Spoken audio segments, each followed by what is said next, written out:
وہ اس عورتوں کی طرح نہیں تھی. لائست بسلفع من النساء لائست دلاجہ ولاجہ خراجہ. یہ 3 صفتیں بیان کی عمر رضی اللہ تعالیٰ نے اس آیت کی تشریح میں کہ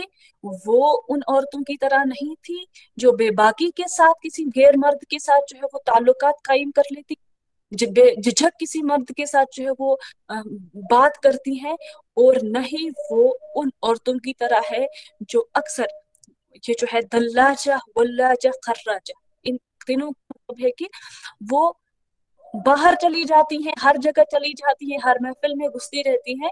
اس طرح کا جو ہے وہ شعیب علیہ السلام کی جو ہے بیٹیاں نہیں تھی. اس سے ہمیں کیا سمجھ میں آتا ہے کہ ایک مثالی بیٹی بننے کے لیے ہمارے اندر حیا کا پایا جانا اشد ضروری ہے, بہت زیادہ ضروری ہے. اور حیا حصہ ہے, حیا اور ایمان جو ہے وہ بالکل ایک ساتھ جڑے ہوئے ہیں, کیونکہ حدیث میں بھی ہے, رسول اللہ صلی اللہ علیہ وسلم نے فرمایا کہ الحیاء والایمان قرنا جمیعا, حیا اور ایمان کو ایک ساتھ جمع کیا گیا ہے. فاذا رفع احدهما رفع الاخر, تو جب ان میں سے ایک اٹھا دیا جاتا ہے تو دوسرا بھی اٹھ جاتا ہے. یعنی کہ جس قدر ہمارے اندر اس قدر اندر ایمان جو ہے وہ کامل ہوگا, اتم موجود ہوگا ہمارے اندر ایمان. اور جس قدر ہمارے اندر حیا کم ہو جائے گی اس قدر جو ہے وہ ایمان ہمارے اندر کمزور ہوگا. اور پھر تو فرمایا رسول اللہ صلی اللہ علیہ وسلم نے کہ ان لم تستحی فافعل ما شئت, اگر تمہارے اندر پھر حیا باقی نہ رہے پھر جو مرضی ہے سو کرو. یعنی کہ جب حیا چلے گئی تو ظاہر ہے ایمان بھی جو ہے وہ تمہیں پھر باقی نہیں رہے گا. پھر جب ایمان باقی نہیں رہے گا تو تمہیں جو مرضی ہے وہ کرو. تو اس کے بعد والی جو صفت ہے ایک مثالی بیٹی کی جو ہمیں اپنے اندر اپنانی ہے وہ یہ ہے کہ ہمیں اپنے اندر حیا کو اپنانی ہے, ہمیں با حیا بننا ہے. ٹھیک ہے. اور ایک اور واقعہ جو ہے وہ ایک حضرت فاطمہ رضی اللہ تعالی عنہا کے متعلق جو ہے وہ یہ آخری واقعہ جو میں بیان کرنا چاہوں گی, کیونکہ حضرت فاطمہ رضی اللہ تعالی عنہا ایک مثالی والد کی ایک مثالی بیٹی تھی. ایک مثالی والد نے ایک مثالی بیٹی, جس مثالی بیٹی کے لیے خوشخبری سنائی کہ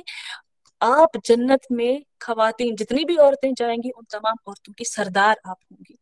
تو ایک دفعہ حضرت علی رضی اللہ تعالیٰ عنہ جو ہے وہ بیان فرماتے ہیں کہ ایک دفعہ مجلس میں یہ سوال کیا گیا کہ عورت کے لیے سب سے بہترین چیز کیا ہے, تو کہتے ہیں کہ صحابہ جو ہے وہ خاموش رہے. علی رضی اللہ تعالیٰ عنہ فرماتے ہیں کہ میں اٹھ کے چلا آیا فاطمہ رضی اللہ تعالیٰ عنہ کے پاس. جب میں نے فاطمہ رضی اللہ تعالیٰ عنہ سے پوچھا کہ آج اس طرح سے مجلس میں اس طرح سے بات ہوئی رسول اللہ صلی اللہ علیہ وسلم کے سامنے, تو کسی جواب نہیں دیا. تو فاطمہ رضی اللہ تعالی عنہا کہتی ہیں کہ عورت کے لیے, ایک لڑکی کے لیے سب سے بہترین چیز جو ہے وہ یہ ہے کہ نہ تو وہ خود کسی غیر محرم مرد کو اور نہ تو کوئی غیر محرم مرد اسے دیکھے. پھر جب علی رضی اللہ تعالی عنہ جو ہے اس بات کا ذکر کرتے ہیں تو رسول اللہ صلی اللہ علیہ وسلم کے سامنے, تو رسول اللہ صلی اللہ علیہ وسلم فرماتے ہیں کہ فاطمہ تو میرے جگر کا ٹکڑا ہے. یعنی کہ تو اس سے بھی ہمیں دوسری بات سمجھ میں آتی کہ حیا اور پردہ ایک مثالی بیٹی بننے کے لیے ایک تو اللہ تبارک و تعالیٰ کے ساتھ تعلق ہمیں جوڑنا ہے. جب ہم اللہ تبارک و تعالیٰ کے ساتھ تعلق جوڑیں گے نا تو جتنے بھی ہم سے جڑے رشتے ہوں گے نا, جتنے بھی ہماری ذمہ داریاں ہوں گی وہ ساری جو ہے وہ ایکویشن میں آ جائیں گی. پھر لیکن اس کے لیے جو ہے وہ ہمیں محنت کرنی ہے اپنے اور اللہ کے تعلق کو مضبوط کرنے کے لیے. مضبوط تعلق ہوگا تو اس کے بعد ہم قرآن پہ آ جائیں گے, کیونکہ جب ہمیں تعلق ہوگا تو ہمیں پتہ چلے گا, قرآن ہمیں بتائے گا ہمیں کیا کرنا ہے. اس کے بعد میں نے کہا کہ اللہ تبارک و تعالیٰ کے بعد جو ہے وہ والدین آ جاتے ہیں, والدین کا حق آ جاتا ہے. اس کے بعد اللہ تبارک و تعالیٰ نے ایک مثالی بیٹی کی تصویر کشی کی کہ وہ اس میں حیا ہوتی ہے, اور مثالی بیٹی کی دوسری صفت یہ ہے کہ وہ باپردہ ہوتی ہے, وہ ہر کسی سے نہیں مل لیتی, وہ بے پردگی اختیار نہیں کرتی. یہاں تک کہ فاطمہ رضی اللہ تعالی عنہا نے اپنی موت سے پہلے جو ہے یہ وصیت بھی کرتی کہ جب میرا جنازہ اٹھایا جائے تو اسے رات میں اٹھایا جائے. یعنی اتنا پردے کا خیال رکھا انہوں نے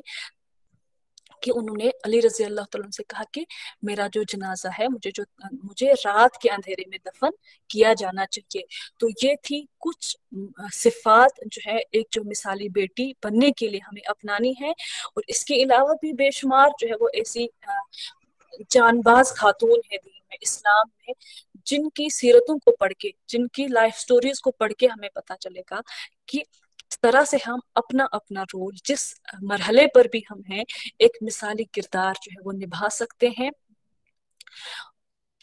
تو اس کے لیے ہمیں ان کی زندگی کا مطالعہ کرنا ہوگا. اللہ تبارک و تعالیٰ سے دعا کرتے ہیں کہ اللہ تبارک و تعالیٰ ہمیں اپنے والدین کے لیے دنیا و آخرت میں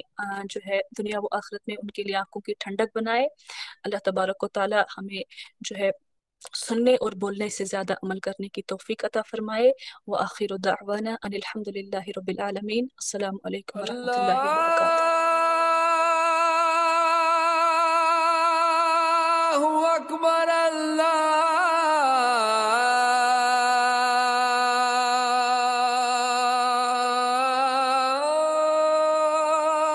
اکبر.